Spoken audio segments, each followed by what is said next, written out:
nini napaswa kufanya, kitu gani sitakiwi kufanya, kwa sababu unaweza ukakimbizana na kila kitu, ukafanya kila kitu, au ukafanya vitu ambavyo viko nje ya kile Mungu alichokuumbia kufanya katika maisha haya, ukajikuta umeondoka, umeishi miaka 100 lakini hauna utofauti na mtu aliyeishi mwaka mmoja.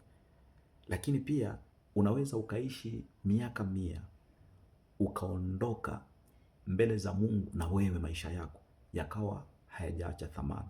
Lakini kuna mtu aliyeishi miaka 20, kuna mtu aliyeishi miaka 30, ameishi to the perfection kiasi ambacho Mungu haligret kumruhusu huyu mtu kuja katika dunia, kwa sababu ameishi vizuri, ametumia wakati wake vizuri. Unajua, potential ya mtu haipo katika miaka aliyoishi. Potential ya mtu haiangaliwi na urefu wa maisha aliyoyaishi, bali unaangaliwa na kile alichokifanya kwenye hayo maisha aliyoishi.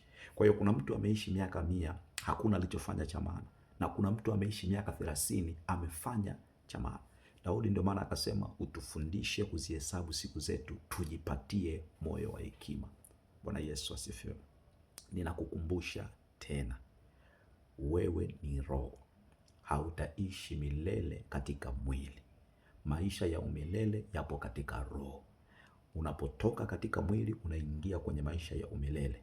Mambo yote Mungu aliyokupa kuyafanya katika uso wa dunia unayafanya wakati ukiwa na mwili. Ukitoka katika mwili hauna nafasi ya kuyafanya tena. Sambamba na hilo, wakati wa kuyatengeneza maisha yako, wakati wa kuandaa umilele wako ni sasa unapokuwa katika mwili.